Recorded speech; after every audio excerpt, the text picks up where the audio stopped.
"Sir, that boy lives in my house," poor little girl said. But what she revealed next shattered the billionaire. A man in an expensive suit, now wrinkled and stained, kneels on cracked pavement in a neighborhood where luxury never reaches. His hands shake as he presses a missing poster against a lamppost. The face on the poster is a young boy with bright eyes and an innocent smile.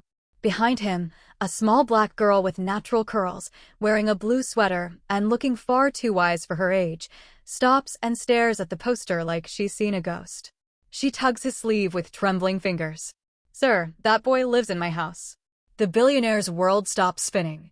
What he discovers behind her door doesn't just bring back his son. It shatters everything he thought he knew about evil, innocence, and the price of love. Alexandros Dracos once owned the skyline.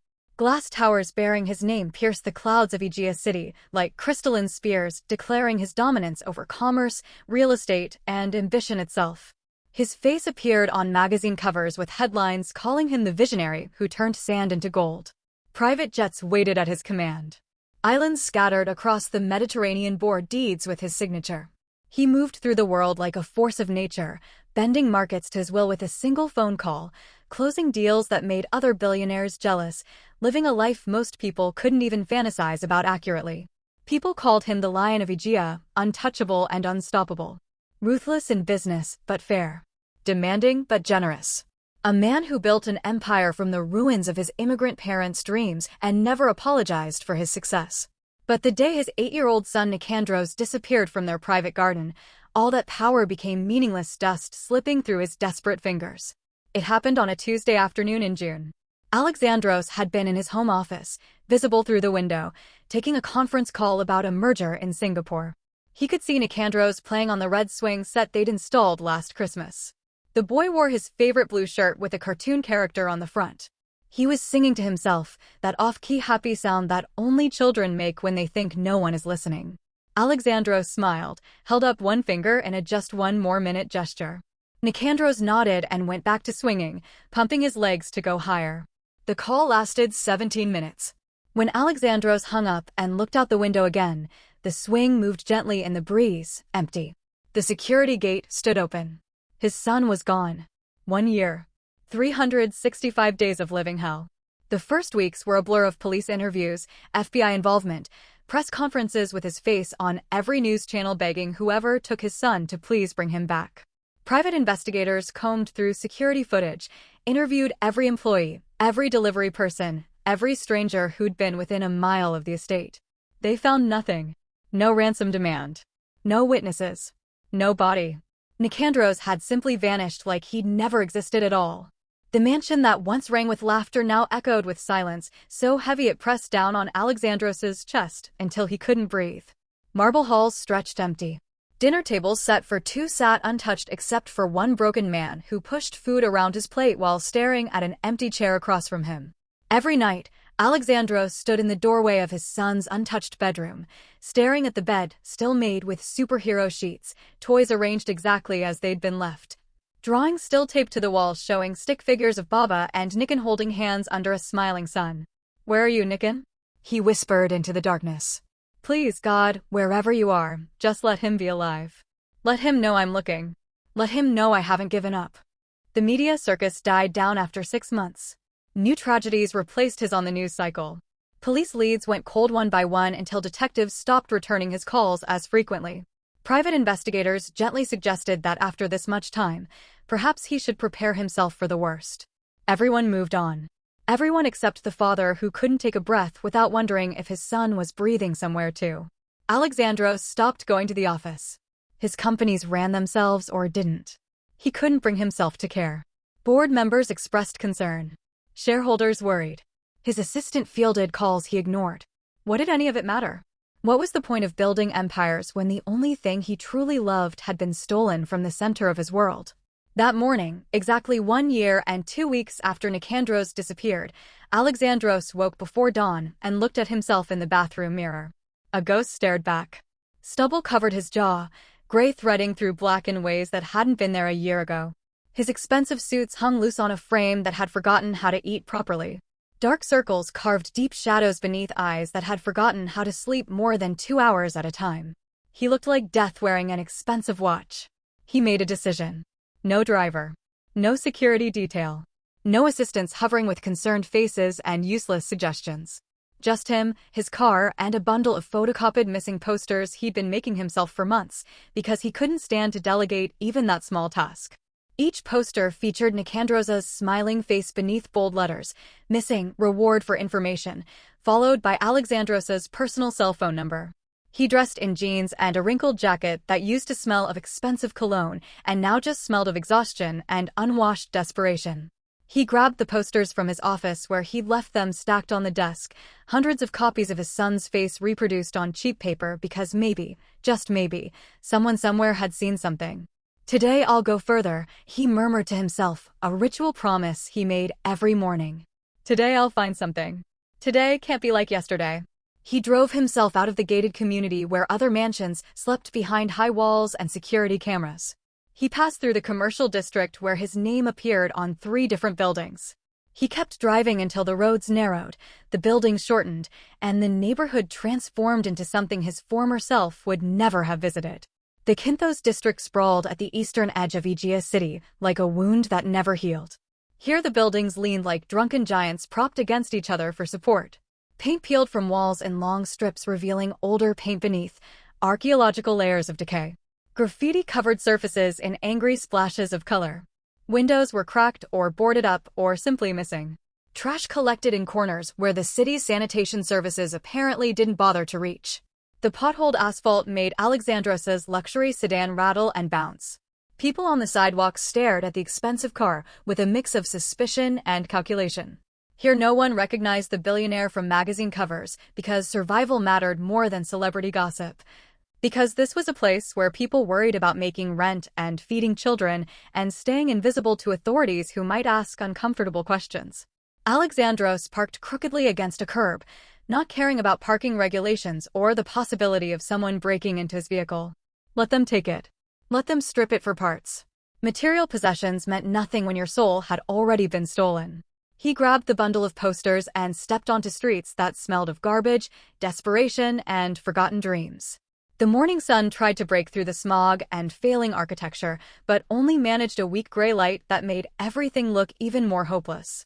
He walked slowly, methodically, stopping at every lamppost, every wall, every surface that might hold tape and a piece of paper. His hands shook as he pressed each poster flat, smoothing out wrinkles with more care than the cheap paper deserved, like he was trying to smooth out the wrinkles in his shattered life. A group of young men on a corner watched him with calculating eyes. An old woman pushing a shopping cart full of bottles glanced at the poster as he taped it up, then shuffled past without comment. A stray dog investigated a pile of trash with more interest than any human showed in the missing child announcement going up on their street.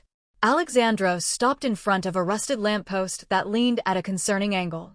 He tore off a piece of tape with his teeth, pressed the poster against the rough metal, tried to make it stick. The tape didn't adhere properly. He tried again, his fingers fumbling, his vision blurring with tears he refused to let fall because if he started crying here on this street he might never stop. Please, he whispered to no one, to everyone, to God if anyone was listening, to the universe that had taken everything that mattered. Someone must have seen him. Someone must know something. Please, I'm begging you, just one clue. Just one sign that my son is still alive. The tape tore. He cursed softly, tried to smooth it again. His hands trembled so badly the poster wrinkled under his touch. Sir, that boy lives in my house. The small voice cut through the traffic noise, the distant sirens, the sound of his own ragged breathing and breaking heart. Alexandros froze. His entire body went rigid. Time stopped moving. The world narrowed to a single point of sound, a child's voice speaking impossible words. He turned slowly, afraid he'd imagined it, afraid he was finally losing his mind completely and hallucinating what he desperately wanted to hear. A little black girl stood on the cracked sidewalk about 5 feet away. She couldn't have been more than 7 or 8 years old. Natural curls framed a face with large, expressive eyes that seemed far too knowing, far too ancient for her age. She wore a faded blue sweater with a small stain on the sleeve and worn sneakers, one with a hole near the toe exposing a sock underneath. Her small finger pointed at the poster still clutched in his trembling hands. What did you say? His voice came out broken, barely above a whisper, afraid that speaking too loudly might shatter whatever fragile reality had just cracked open. The girl took a small step closer, her eyes moving from the poster to his face and back again. That boy. The one in the picture right there. He lives in my house with my mama and me. The ground tilted beneath Alexandros's feet. The lamppost, the street, the sky all spun in different directions. His knees nearly buckled. The poster slipped from his fingers, fluttering down to the dirty pavement where Nicandrosa's face smiled up from the concrete. Are you certain? This boy? Right here? He knelt on the filthy sidewalk, not caring about the grime, the broken glass, the dried substances he'd rather not identify. He brought himself eye level with her, his hands shaking so violently he had to press them against his thighs to keep them still. She nodded, her curls bouncing with the movement. Yes, sir. I'm very sure. He's very quiet. He doesn't talk much except sometimes at night. He draws pictures all the time. Lots and lots of pictures. Mostly the same thing over and over. What? Alexandros could barely form the words. What does he draw? A tall building made of glass. Very tall with lots of windows. And a red swing. He draws them together, then he scribbles them out in black marker and cries. Alexandros gasped, the sound punching out of his chest like he'd been hit. The private swing set in their garden. Red. Nicandrosa's favorite color. The glass tower of their home visible from the backyard. His son was drawing memories and then destroying them. Oh God, oh my God. The tears came now unstoppable, pouring down his face unchecked and unashamed. His whole body shook.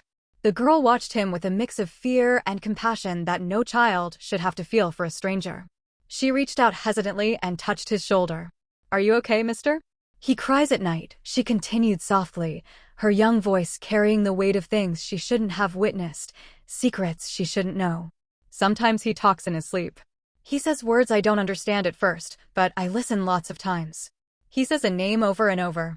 Alexandros looked up at her, his vision swimming with tears, his heart hammering so hard it felt like it might crack his ribs. What name does he say?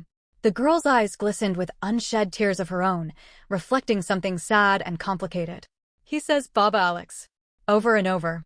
Baba Alex, where are you? Baba Alex, please come find me. Is that you, sir? Are you his Baba? The world exploded into white light and crushing darkness simultaneously. Alexandros couldn't breathe. Couldn't think. The weight of 1 year, 365 days, 8,760 hours of agony and hope and desperation and prayer all crystallized into this single moment with this brave little girl on a broken street corner in the poorest part of a city where he'd never thought to look. Yes, he finally choked out, his voice raw and destroyed. Yes, I'm his Baba. I'm his father. My name is Alexandros, and that's my son Nicandros, and I've been looking for him every single day for a year. Every single day. I never stopped. I never gave up. I never stopped believing he was alive somewhere. The girl looked around nervously, as if suddenly aware that this conversation might be dangerous, that sharing secrets on street corners where anyone could see might have consequences. My name is Thalia, sir. Thalia. Alexandros repeated it like a sacred word, like a prayer, like the name of an angel sent to answer a desperate father's year-long plea. Thalia, can you take me to him? Please?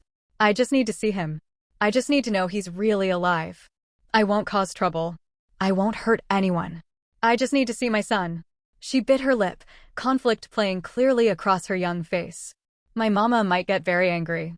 She doesn't like visitors at all. She always says we have to be very careful about strangers. She says dangerous people are everywhere looking to hurt us. I understand. I completely understand. Alexandros forced himself to take slow breaths, to not grab this child and demand she take him immediately to wherever his son was breathing and crying and calling for Baba Alex in his sleep. I won't do anything to scare her. I won't cause problems. I just need to see him. Just see him with my own eyes. That's all. I promise. Thalia studied his face for a long moment, reading something there that children somehow always see more clearly than adults. Truth, maybe. Or desperate love that couldn't be faked. Or complete brokenness that only another broken person could recognize. Finally, she nodded, decision made. It's not far from here. Just 3 blocks that way. But we have to be very quiet when we get close, okay? My mama has very good ears. I promise. I'll be completely silent. Alexandros stood on shaking legs, leaving the scattered posters on the ground. None of them mattered now. Only the small girl in the blue sweater mattered, and the impossible hope she carried in her words. Thalia began walking, her small form leading the way down the cracked sidewalk, turning into a narrow alley between two leaning buildings where sunlight barely reached. Alexandros followed 3 steps behind, his heart hammering against his ribs like it was trying to escape his chest, like it was trying to reach his son before the rest of him could. She navigated the neighborhood like someone who knew every corner, every shortcut. They passed other children playing in a vacant lot with a broken basketball hoop. They walked past a bodega with bars on the windows. They crossed a street where a bus belched black smoke and an argument erupted in rapid Greek from an open window above. Alexandros saw none of it. His entire world had narrowed to the back of Thalia's head, to her blue sweater, to the path her worn sneakers traced through this maze of poverty he'd never known existed so close to his towers of glass and steel. "It's that building there," Thalia said quietly, pointing to an apartment complex that looked like it was held together by rust, prayer, and stubborn refusal to collapse completely. The brown brick facade had more cracks than solid sections. Graffiti covered the lower walls in layers upon layers. Windows were cracked, boarded up, or simply missing their glass. A security door hung from one hinge, permanently propped open. Alexandros stared at the building and felt his heart break in new ways. His son, his Nicandros, who'd grown up in a mansion with heated floors and a private chef and toys imported from 3 continents, had been living here for a year. In this place that looked one strong wind away from total collapse. "We have to be very quiet now," Thalia whispered, leading him through the broken security door into a dim lobby that smelled of mildew, old food, and things Alexandros didn't want to identify. The mailboxes on one wall hung open, most of them broken or missing their doors entirely. They climbed concrete stairs stained with substances that had long since dried into permanent shadows. The walls bore marks and scratches and words written in languages Alexandros could and couldn't read. Somewhere above them a baby cried. Somewhere else music played too loud through thin walls. 2nd floor. 3rd floor. Thalia stopped in front of a door marked 3C in numbers that hung crooked. The door itself was battered metal painted industrial gray, covered in dents and scratches. Multiple locks ran down the side. A peephole sat dark and watching. She pulled a key from her pocket and hesitated, her small hand hovering near the lock. "If my mama is angry, you have to promise you won't hurt her," Thalia said, turning to look up at Alexandros with fierce protectiveness. "She's not a bad person. She gets scared sometimes. She says the world is dangerous and we have to protect ourselves." Alexandros nodded, though every muscle in his body screamed to break down this door, to tear through whatever stood between him and his son. "I promise. I won't hurt anyone. I just want to see Nicandros." Thalia studied him one more time, then nodded and turned the key in the lock. The deadbolt clicked. She pushed the door open slowly, the hinges creaking. "Mama?" She called softly into the dim interior. "Are you home?" No answer came back. Alexandros stepped through the doorway and entered an apartment that seemed to exist in a different reality from the world he'd always known. The space was small, maybe a quarter the size of his bedroom at home. A worn couch with stuffing coming out of one cushion sat against one wall. A small television balanced on a plastic crate. The kitchen area consisted of a hot plate, a mini fridge, and a sink piled with dishes. Everything looked temporary, disposable, like people ready to run at a moment's notice. But Alexandros saw none of the poverty, none of the decay. His eyes scanned desperately, frantically, searching every corner, every shadow for any sign of his son. "Where is he?" The words came out hoarse, desperate. Thalia pointed to a narrow staircase in the corner, barely more than a ladder leading up to what must be a loft sleeping area. "Up there. But we should wait for my mama to come home first. She'll be very angry if she finds you here." "How long until she returns?" Thalia glanced at a clock on the wall. "Maybe an hour.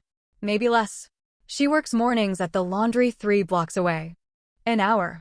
60 minutes. 3,600 seconds between Alexandros and the son he'd been searching for through 365 days of hell. He couldn't wait that long. His body moved toward the stairs before his mind finished processing the decision.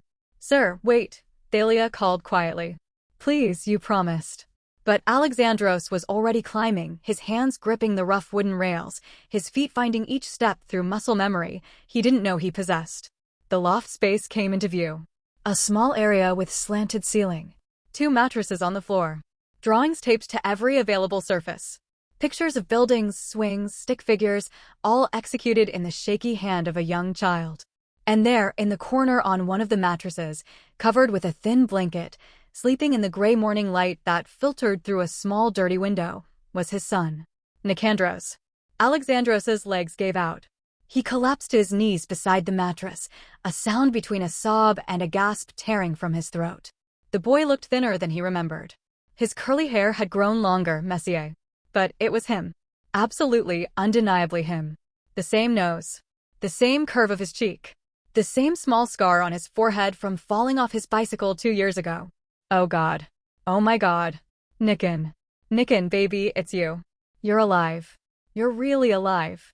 Alexandros reached out with a shaking hand, stopping just before touching his son's shoulder, afraid that this was a dream, a hallucination, that his fingers would pass through empty air and he'd wake up alone in his mansion bedroom having imagined all of this. But when his hand made contact with solid warmth, with his son's real breathing body, the dam broke completely. He gathered Nicandros into his arms, the boy startling awake with a gasp of confusion and fear, and Alexandros sobbed like he'd never sobbed in his entire life. Great heaving sounds of grief and joy and relief all mixed together into something he had no words for. It's me, it's Baba, I found you, I never stopped looking, I never stopped loving you, you're alive, oh thank God you're alive.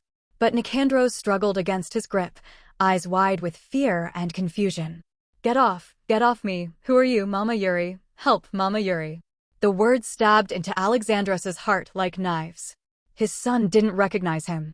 Alexandros released his grip immediately, backing away with his hands raised even as his heart shattered into smaller and smaller pieces.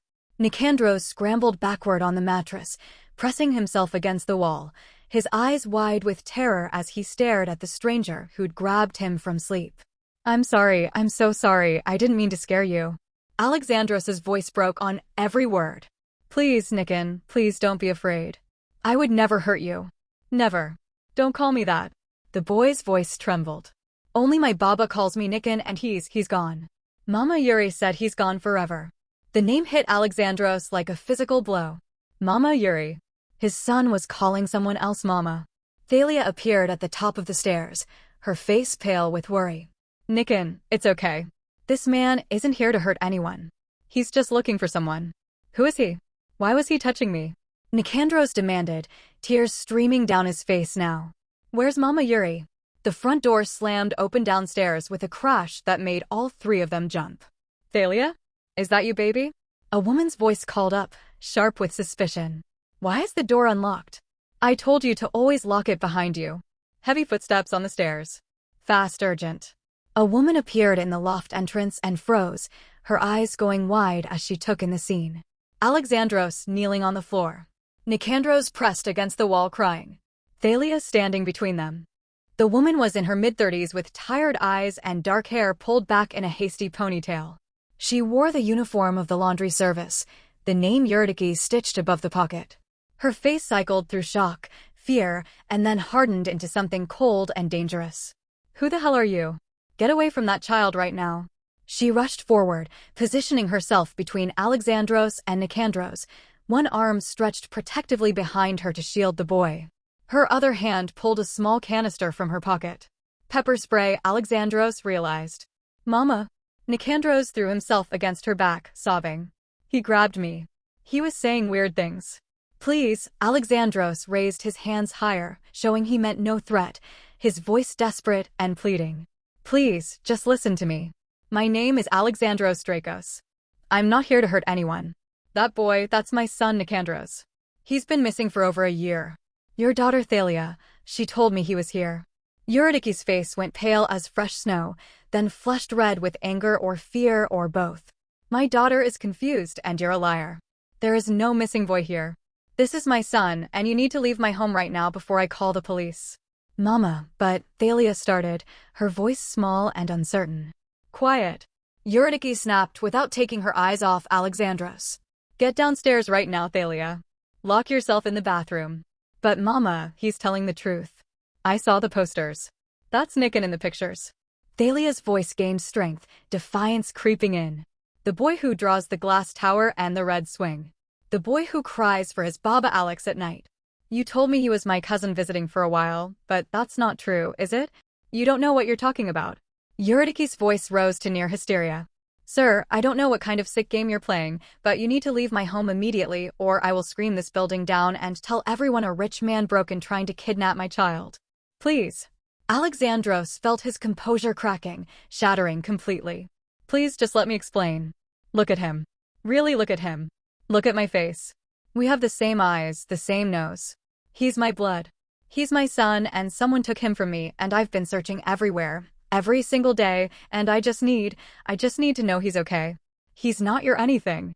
Eurydice moved toward the stairs, forcing Alexandros to back up or risk touching her. This is Nikin and he's been with me for 8 months. His previous guardians were abusive monsters and I saved him from that hell. So whatever you think you know, whatever lies those missing posters told, you're wrong. 8 months? Alexandros's mind raced. But he's been gone for over a year. Where was he before? That's none of your business. Eurydice reached the bottom of the stairs, still using her body as a shield. Now get out. Nicandros appeared at the top of the loft stairs, his face streaked with tears, confusion written in every line of his small body. Mama Yuri, who is that man? Why does he keep looking at me like that? No one important, baby. Just a confused person. Go back up and stay there. But Alexandros couldn't stop staring at his son, drinking in every detail like a man dying of thirst. Nikin, he said softly, ignoring Eurydice completely. Nikin, do you remember your red swing? The one in the backyard? You used to sing while you swung. You made up songs about flying to the moon. Nicandros's face went very still. His eyes widened slightly. Stop it. Eurydice screamed. Stop putting thoughts in his head. You used to draw pictures of our house, Alexandros continued, his voice thick with tears but steady with truth. The tall glass building. You said it looked like a castle made of windows. And you had a stuffed elephant named Theo. You took him everywhere. You talked to him like he could answer back. Nicandros made a small sound, his hand going to his mouth. I said stop. Eurydice moved toward the door, yanking it open. Get out now or I'm screaming. Thalia stood frozen near the wall, her eyes moving between the adults, between her mother's fury and the stranger's desperation and Nicandros's growing confusion. Do you remember anything, Nikin? Alexandros asked, his voice breaking. Anything at all about before? About your Baba who loved you more than anything in the world? About the house with too many rooms? About the garden where we planted tomatoes together? No, Nicandros shouted, but his voice wavered with uncertainty. No, I don't remember any of that. My Baba he's gone. Mama Yuri told me. She told me he didn't want me anymore. That's why I had to leave. The light hit Alexandros like a sledgehammer to the chest. That's not true. That's not true, Nikin. I never stopped wanting you. Not for 1 second. When you disappeared, my whole world ended. I've done nothing but search for you every single day. He's filling your head with poison, baby. Eurydice's voice turned soft, soothing, directed at Nicandros now. Rich men like him, they hurt children and then come back pretending to care. Remember what I told you about dangerous people? Nicandros nodded slowly, but his eyes stayed locked on Alexandros's face with an expression that looked almost like recognition trying to surface through murky water. Please, Alexandros begged, not caring about dignity or pride anymore. Please just look at the posters. Look at the pictures. See the dates. He went missing June 15th last year from our home in the Olympia Heights district. There are police reports. FBI involvement. My son Nicandros Dracos, 8 years old, last seen wearing a blue shirt with a cartoon character. Eurydice's jaw clenched. Her hand tightened on the pepper spray. I don't care about your fairy tales. This boy is under my protection and you're not taking him anywhere. I'm not trying to take him. Not right now. I just need proof. I need to know it's really him so I can figure out what happened, how to fix this. There's nothing to fix because he's not yours. Eurydice shouted. Now for the last time, get out of my home. Alexandros looked past her to where Nicandros stood on the stairs. The boy's face a mask of confusion and fear and something else, something that looked almost like buried memory trying to claw its way to the surface. I'll go, Alexandros said quietly. But Nikin, if you remember anything at all, please, there's a phone number on all those posters. You can call me anytime, day or night. I'll always answer. His name isn't Nikin in this house, Eurydice hissed. Now leave before I make you leave. Alexandros backed toward the door, his eyes never leaving his son's face. I love you, he said simply. I never stopped loving you. And I will never, ever stop looking for the truth. He stepped out into the hallway. The door slammed shut behind him. Multiple locks clicked into place. Alexandros stood in the dim corridor, his whole body shaking, his mind reeling. He'd found his son. After a year of hell, he'd actually found him. Alive. Breathing. Real. But Nicandros didn't know him. Didn't remember him. Called another woman mama and believed his real father had abandoned him. Alexandros leaned against the wall and finally let himself break completely, sliding down to sit on the stained concrete floor, his face in his hands, sobs tearing from his chest. Sir? He looked up to find Thalia standing in front of him. She'd somehow slipped out of the apartment without him hearing. Sir, I'm so sorry, she whispered. I thought if you saw him you'd be happy. I didn't know it would be like this. Alexandros wiped his eyes, trying to compose himself. No, Thalia. Thank you. Thank you for being brave enough to tell me. You gave me hope when I had none left. She sat down next to him, this small girl with ancient eyes. My mama isn't a bad person, she said quietly. She's just scared all the time. She says the world is full of people who want to hurt us. Thalia, I need to ask you something. Alexandros turned to look at her. How long has Nicandros really been living with you? She bit her lip. Since last summer. I remember because it was right after my birthday in July. Mama brought him home one day and said he was our cousin and he'd be staying with us for a while. That's 13 months. Longer than Eurydice claimed. Does she have any papers? Anything that says she's supposed to be taking care of him? Thalia shrugged. I don't know. Mama keeps important things in a box under her bed. She doesn't let me look at it. Thalia, this is very important. Alexandros chose his words carefully. Has anyone else ever come to see Nicandros? Any men? Anyone who seemed, I don't know, suspicious? Her face went very still. There's a man who comes sometimes late at night. Mama makes me go to bed early when he's coming. But I listen through the floor. They talk about money and moving and being careful. His name is something that sounds like Cassander. Alexandros felt ice flood his veins. What do they say about money? That mama needs more of it. That keeping someone is expensive. That mama wants to stop, but the man says it's too dangerous to stop now. Sweet God. Eurydice wasn't a rescuer. She was being paid to keep Nicandros hidden. Thalia, I need your help. Alexandros pulled out his phone, wrote his number on a piece of paper torn from a small notebook he kept in his jacket. If you hear anything else, anything at all about Nicandros or this man Cassander or where Nicandros came from, can you call me? Please? Thalia took the paper, staring at the numbers. But if Mama finds out I'm helping you, she'll be so angry. I know I'm asking something hard. But Thalia, that boy up there, he's being kept from his family. From people who love him. Don't you think he deserves to know the truth? She looked up at him with tears in her eyes. What if the truth is scary? The truth is always better than a lie. Always. Before Thalia could respond, the apartment door flew open. Eurydice stood there, her face twisted with fury. Get away from my daughter. She lunged forward, grabbed Thalia's arm, yanked her roughly inside. And you stay away from us. Stay away from this building. If I see you again, I'm calling the police and telling them you're stalking my family. The door slammed. Locks engaged. Alexandros sat alone in the hallway, Thalia's words echoing in his mind. A man named Cassander. Money for keeping someone. Too dangerous to stop. This wasn't a simple kidnapping. This was something organized. Something bigger. He pulled out his phone and made a call he should have made the moment he found Nicandros. Detective Ramos? This is Alexandros Strakos. I found my son. Inside apartment 3C, Eurydice paced like a caged animal while Thalia sat on the couch and Nicandros watched from the loft stairs, confusion written all over his young face. Thalia, what were you thinking? Eurydice's voice shook. You brought a stranger to our home? You told him about Nikin? His name is Nicandros, Thalia said quietly. And he is that man's son. I saw the posters. I saw the pictures. They're the same person, Mama. You don't understand what you've done. Eurydice ran her hands through her hair, panic clear in every movement. That man, people like him, they're dangerous. They use their money to hurt people. To take children. He didn't look dangerous, Thalia argued. He looked sad. like someone who lost something he loved. That's what they want you to think. Eurydice knelt in front of her daughter, gripping her shoulders. Baby, listen to me. Nicandros came to us from a very bad situation. The people who had him before, they hurt him.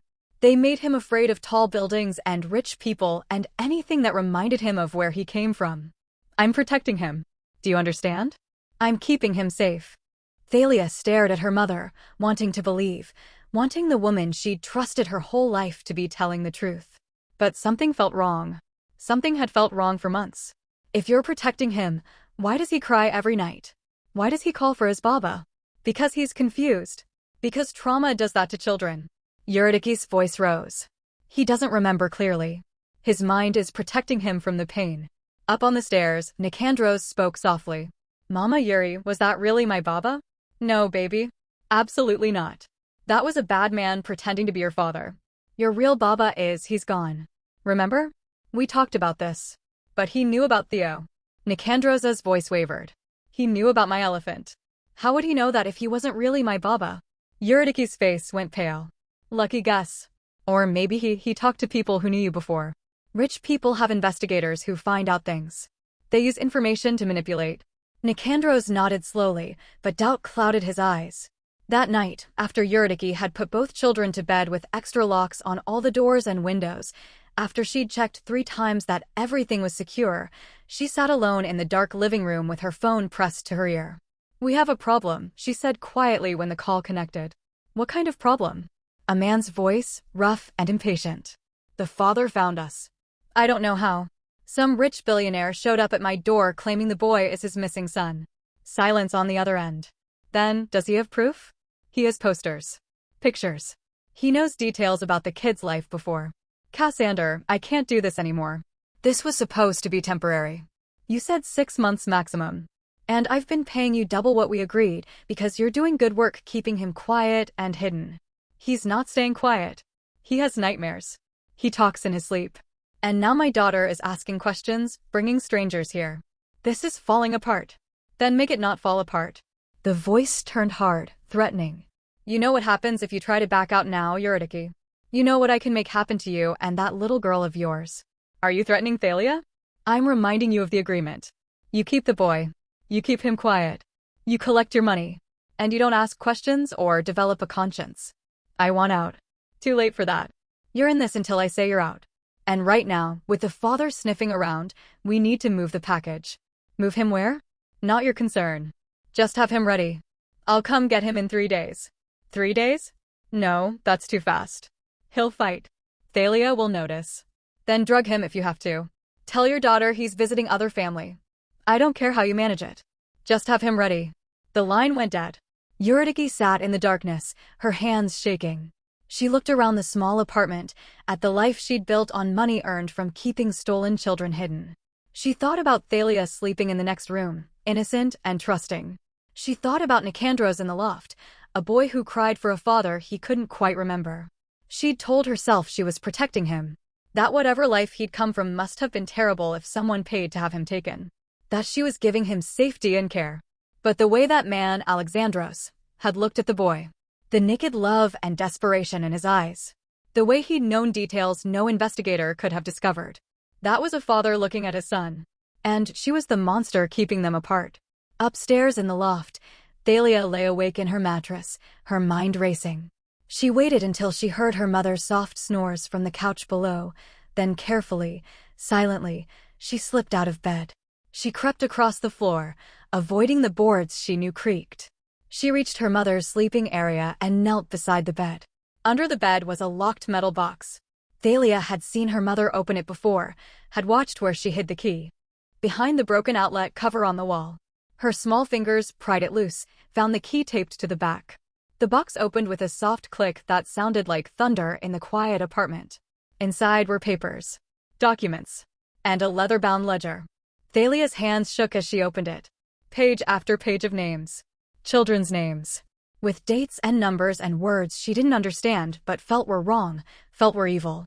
Her eyes scanned frantically in the dim light from the window until she found what she was looking for. Nicandros D., age 8, acquired June 15th, high-value package, premium payment 50,000 upfront plus 10,000 monthly maintenance, status active placement, long-term hold. The date matched what Alexandros had said. June 15th last year. Thalia's breath caught. Her hands trembled as she turned more pages. Other names swam before her eyes. Sophia M., age 6. Marcus L., age 5. Children with ages and dates and prices like they were things to be bought and sold. And then she saw it. Thalia R., age infant, acquired November 3rd, standard placement, adoption falsification, 15,000 one-time payment, status closed, permanent placement. Her birthday. The birthday her mama celebrated with her every year. November 3rd. But this said acquired. This said adoption falsification. This said payment. The ledger slipped from Thalia's numb fingers, hitting the floor with a soft thud. She wasn't Eurydice's daughter. She wasn't anyone's daughter. She was merchandise from 7 years ago. A product sold and placed and filed away as closed. The floor tilted. The walls pressed in. Everything she'd ever known about herself dissolved into lies built on top of lies built on a foundation of stolen children. A sound from the couch made her freeze. Eurydice stirring, turning over, settling back into sleep. Thalia grabbed one page, the one with Nicandros's name and 3 other recent entries. She tore it out as carefully as she could with shaking hands. She closed the ledger, locked the box, replaced it under the bed, returned the key to its hiding place behind the outlet cover. She crept back to her mattress and lay down, clutching the torn page against her chest, her whole body shaking with the weight of truth she couldn't unknow. In the morning, she would make a choice. She would do something that terrified her. She would go find Alexandros Dracos and give him the proof he needed. Because if her whole life was a lie, maybe she could at least help Nicandros escape the same fate. The next morning dawned gray and cold. Thalia told Eurydice she was going to school. Instead, she clutched the torn ledger page in her pocket and took 2 buses across the city, asking directions from strangers, navigating by street signs and the kindness of people who saw a small girl traveling alone. The address from the missing posters led her to a gated estate that looked like something from a fairy tale. Tall iron gates. Manicured gardens visible beyond. A mansion of glass and stone that touched the sky. She approached the intercom at the gate, her finger hovering over the button. Fear almost made her turn back. But she thought of Nicandros crying in his sleep. She thought of all those other names in the ledger. She pressed the button. Yes? A voice crackled through the speaker. Security, professional. Please, I need to see Mr. Dracos. Thalia's voice came out small and scared. Tell him it's Thalia. From yesterday. Tell him I found proof. The silence lasted exactly 15 seconds. Then the gates swung open with a mechanical hum. Thalia walked up a driveway that seemed to stretch forever. The mansion grew larger with each step. This was where Nicandros had lived. This was the glass tower from his drawings. The front door opened before she reached it. Alexandros stood there, looking like he hadn't slept at all.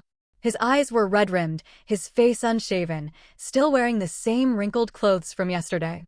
Thalia, he breathed. Are you okay? Does your mother know you're here? She shook her head, pulling the crumpled page from her pocket with trembling hands. I found this. Under my mama's bed. In a locked box. It has Nicandros's name. Alexandros took the page, his hands shaking as badly as hers. His eyes scanned the words once, twice, 3 times. His face went through a dozen expressions. Shock. Horror. Rage. Grief. This is enough, he said hoarsely. This is enough for the police. We can go right now and show them this, and they'll get Nicandros back and arrest your mother, and whoever else is involved. No. Thalia grabbed his arm. If you call the police now, the man Cassander will know. Mama was on the phone last night. I heard her. She was talking to him. He's coming in 3 days to move Nicandros somewhere else. She said move the package. Alexandros's face went white. 3 days? If we wait for police and warrants and all that official stuff, they'll move him first. Thalia's voice gained strength despite her fear. You'll lose him again. Maybe forever this time. Then what do we do? Thalia looked up at this broken billionaire standing in the doorway of his glass castle and made a decision that would change all their lives. We go tonight. We take Nicandros before Cassander can come for him. You have money, right? You can hire people to help. I can't ask you to do this. You're just a child. I'm a child who's been lied to my whole life, Thalia said fiercely. The page had other names on it. Did you see them? I saw them. My name was there too. From 7 years ago when I was a baby. My mama isn't really my mama. She bought me like a thing from a store. Tears streamed down her face, but her voice didn't waver. So I'm going to help you save Nicandros. And then maybe someone can help save all those other kids too. Alexandros knelt down to her level, this brave, fierce girl who'd lost her entire world in one night and still chose to fight for someone else. Okay, he said quietly. We'll do this together. But I need you to trust me. Can you do that? Can you promise Nicandros won't be scared? That we won't hurt my mama even though she lied? I promise we'll be as gentle as possible. But Thalia, your mother broke the law. She kept stolen children. There will be consequences. I know. Thalia wiped her eyes. I still love her even though she lied. Is that stupid? No. That's not stupid at all. That's called being human. They spent the day planning. Alexandros made quiet phone calls to people he trusted. A private security consultant who specialized in child recovery.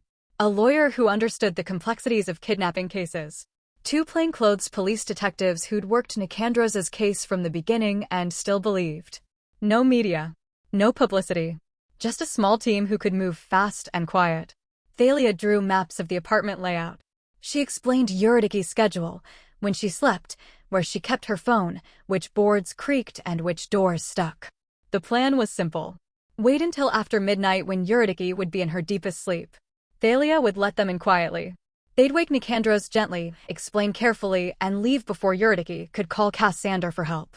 But plans, even simple ones, rarely survive contact with reality.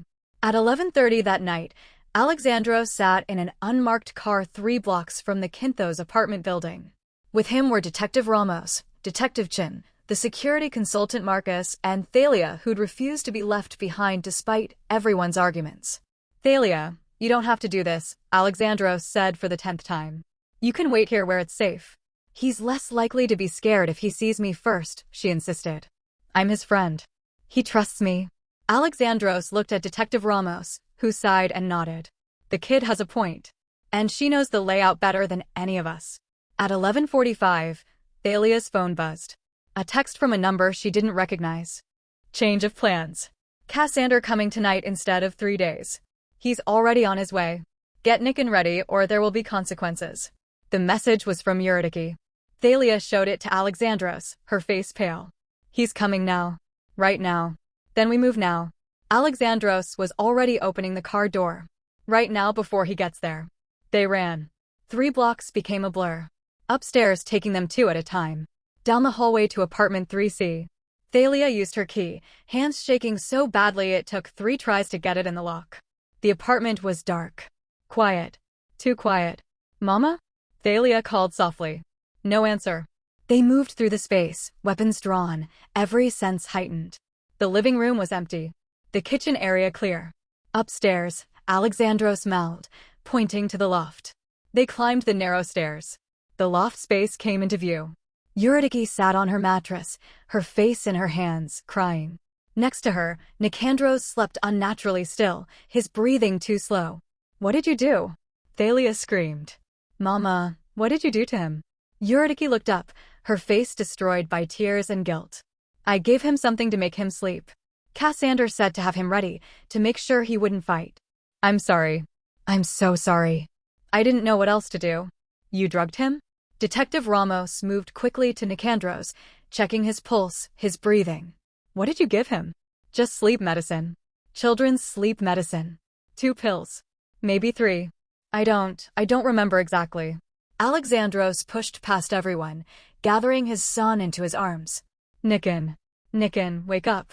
Please wake up. The boy's eyelids fluttered, but didn't open. We need to get him to a hospital, Marcus said. Now. A sound from downstairs. The front door opening. Heavy footsteps. Too late. Everyone freeze, a rough voice commanded. A man appeared in the loft entrance. Thick build, dead eyes, and a knife in his hand that glinted in the dim light. Cassander. Well, he said slowly, taking in the scene. Looks like we have quite the party here. Eurydice, I'm disappointed. I thought we had an understanding. Please, Eurydice sobbed. Please just take the money back. Let them go. I can't do this anymore. Unfortunately, that's not how this works. Cassander's grip tightened on the knife. See, you all know too much now. The rich man here, he's seen the boy. These detectives, they've probably already made phone calls. This little rescue mission just became a cleanup operation. Put down the weapon, Detective Chin ordered, her own gun trained on him. You're surrounded. There's no way out of this that ends well for you. Cassander smiled, a cold, empty expression. Maybe not for me, but I can make sure it ends badly for everyone. He lunged. Not toward the adults with weapons, but toward Nicandros still unconscious in Alexandros' arms. Marcus intercepted him, both men crashing into the wall with enough force to crack plaster. The knife swung wild. Thalia screamed. Detective Ramos moved to help Marcus, but Cassander was stronger than he looked, faster, desperate. He threw Marcus off, spun toward Detective Chin with the knife raised. She fired. The shot was deafening in the enclosed space. Cassander stumbled back, clutching his shoulder, the knife clattering to the floor. Alexandros used the chaos to run, carrying Nicandros down the stairs, Thalia right behind him. But Cassander wasn't finished. Even wounded, he lunged after them, his good hand grabbing Thalia's arm, yanking her back. Let her go. Eurydice found courage from somewhere, throwing herself at Cassander, clawing at his face. He backhanded her, sending her crashing into the wall. Thalia bit down hard on his hand. He howled, releasing her. She ran, grabbing a lamp from the small table, swinging it with all her small strength into Cassander's knee. He went down. Detective Ramos and Chin were on him instantly, forcing him face down, handcuffs clicking into place even as he struggled and cursed. Marcus called for backup and an ambulance into his radio, his voice steady despite the chaos. Alexandros kept moving, out the door, down the hallway, cradling Nicandros against his chest. Thalia ran beside him. Behind them, Eurydice's voice called out, broken and defeated. I'm sorry. Thalia, baby, I'm so sorry. Thalia looked back once, seeing her mother, not her mother, the woman who'd raised her and lied to her, being helped to her feet by Detective Chin, blood on her face from where Cassander had hit her. Then she turned forward and kept running. They reached the street just as sirens filled the night. Police cars, ambulance, more backup than Alexandros had known was coming. Paramedics took Nicandros gently, loading him onto a stretcher, starting in 4, monitoring his vitals. Alexandros climbed into the ambulance with him, never letting go of his son's hand. Thalia started to follow, but a uniformed officer held her back gently. I need to stay with them, she said desperately. Please. They're my family. The officer looked uncertain. Detective Ramos appeared, putting a hand on Thalia's shoulder. She comes with them, he said firmly. She's a material witness, and she's safer with Mr. Dracos than anywhere else right now. They let her climb in. The ambulance pulled away, sirens wailing, carrying a father and his drugged son and a little girl who'd just lost everything to save someone else. At the hospital, doctors confirmed Nicandros would be fine. He'd been given too much sleep medication, but not a dangerous amount. He'd wake up in a few hours with a headache and confusion, but no lasting damage. Alexandros sat beside the hospital bed, holding Nicandros' hand, watching the steady rise and fall of his chest, hardly able to believe this was real. Thalia curled up in a chair on the other side of the bed, exhausted but unable to sleep. What happens now? She asked quietly. To me, I mean. Do I go back to Mama Yuri? Alexandros looked at this brave girl who'd sacrificed everything. No. Your mother, Eurydice, she's being arrested. She'll face charges for her involvement in the trafficking network. But Thalia, I promise you'll be safe. We'll find you a good placement, with people who will actually care for you the right way. What if I don't want a new placement? Her voice was so small. What if I want to stay with you and Nicandros? Alexandros felt his heart break and heal simultaneously. Thalia, I would love nothing more. But it's complicated. You're not my legal responsibility, and there are procedures, and I don't know if they'd even let me. You have lots of money, right? Lots of money and power and stuff? He nodded slowly. Then use it. Use it to keep me. Please. I don't have anyone else. I'll try, he promised. I swear to you, I'll try everything I can. They sat in silence as machines beeped and nurses checked vitals and the night stretched toward dawn. At 4:17 in the morning, Nicandros' eyes fluttered open. He looked around the hospital room with confusion, his gaze landing on Alexandros sitting beside him. Where am I? His voice came out hoarse, groggy. "You're safe," Alexandros said gently. "You're in a hospital and you're completely safe now." Nicandros' eyes focused more clearly. "You're that man. From Mama Yuri's apartment. The one who said you were my baba." "I am your baba, Nikan. I'm your father Alexandros, and I've been looking for you for so long." "But Mama Yuri said," Nicandros' face scrunched with confusion and the lingering effects of the drugs. "She said my baba didn't want me anymore." "That was never true. Not for 1 second. When you disappeared, when someone took you from our home, I searched everywhere. Every single day for a whole year. I never gave up. I never stopped loving you." Nicandros stared at him, his young mind trying to process impossible information. "The glass tower," he said slowly. "In my dreams. Is that real?" "Yes. That's our home. Our real home. You used to play in the garden there. You had a red swing. And an elephant. Named Theo." "Yes." Alexandros felt tears streaming down his face. "Yes, you had Theo. You took him everywhere." "I remember," Nicandros whispered, his own eyes filling with tears. "I remember pieces. Your voice reading stories. The smell of your office. Playing in the garden. But then everything went dark and scary and I woke up in a different place and Mama Yuri said you were gone forever. I was never gone. I was looking for you every second. Why did I forget you? Because sometimes when very bad things happen, our minds protect us by making us forget. But the love is still there underneath. It never goes away." Nicandros looked at this man who claimed to be his father, searching his face for truth. Slowly, hesitantly, he reached out his small hand. Alexandros took it, holding gently. "Baba?" Nicandros said the word like he was testing it, tasting it, remembering it. "Yes, my son. I'm here. I'm really here." And then Nicandros was crying and Alexandros was gathering him into his arms, and they held each other, while a year of separation and pain and longing finally found its ending. Thalia watched from her chair, tears streaming down her own face, bearing witness to a reunion she'd made possible. 3 weeks later, legal proceedings moved faster than anyone expected when enough money and influence pushed in the right direction. Eurydice and Cassander both faced multiple charges. The trafficking network collapsed as investigators followed the ledger's trail. 17 children were identified and returned to their families. Nicandros slowly remembered more and more of his life before. The memories came in pieces, fragments that grew clearer each day. He moved back into the glass tower mansion, into his old bedroom where everything waited exactly as he'd left it. Theo the elephant sat on his pillow, waiting.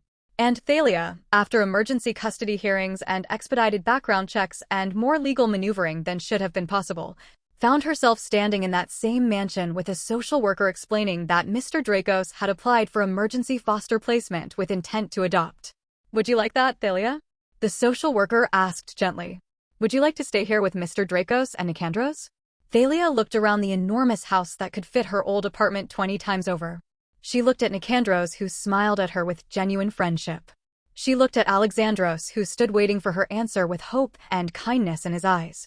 "Can I really call him Baba too?" she asked quietly. "If that's what you want," the social worker said. "If he agrees." Alexandros knelt down to her level. "Thalia, you saved my son. You gave up everything you knew to help a boy you barely knew. You're the bravest person I've ever met. I would be honored if you called me Baba. I would be honored to be your father." She threw herself into his arms, sobbing.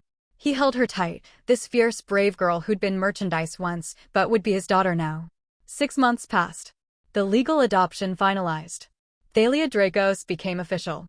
She started at a new school where nobody knew about her past. She made friends. She laughed. She slowly learned what it meant to be safe. Nicandros healed too, though some nightmares still visited. Therapy helped. Time helped. Love helped most of all. One afternoon, all 3 of them sat in the garden behind the glass tower. The red swing moved gently in the breeze. Flowers bloomed in beds they'd planted together. "Baba," Nicandros said, looking up from the picture he was drawing. "I made something for you." He handed over a piece of paper. On it, drawn in careful crayon, were 3 stick figures holding hands. A tall one in the middle, a smaller one on each side. Behind them stood a glass tower and a red swing. Above them, a sun smiled down.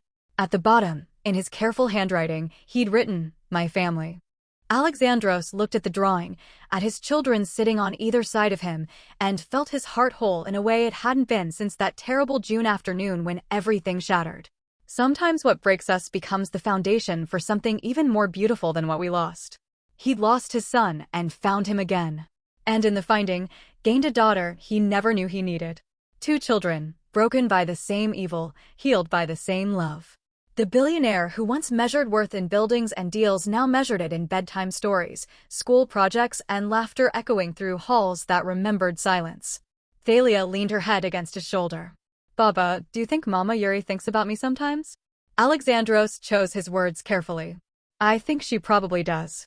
And Thalia, it's okay if you still think about her too. It's okay to miss someone even when they hurt you. That's part of being human. I wrote her a letter. I didn't send it. I needed to tell her how I felt. Maybe someday you will send it. When you're ready. Maybe, she agreed. They sat together as the sun began to set, painting the glass tower gold and pink and orange. A family built from ruins. A father who'd walked through hell. A son who'd found his way home. A daughter who'd chosen truth over comfortable lies. And somewhere in the city, 17 other families held children who'd come home because one little girl had been brave enough to say, "Sir, that boy lives in my house." Those words had changed everything. Sometimes that's all it takes. One truth spoken. One act of courage. One child deciding that love matters more than fear. The world keeps turning. But for Alexandros, Nicandros, and Thalia Dracos, it turned differently now. It turned toward hope.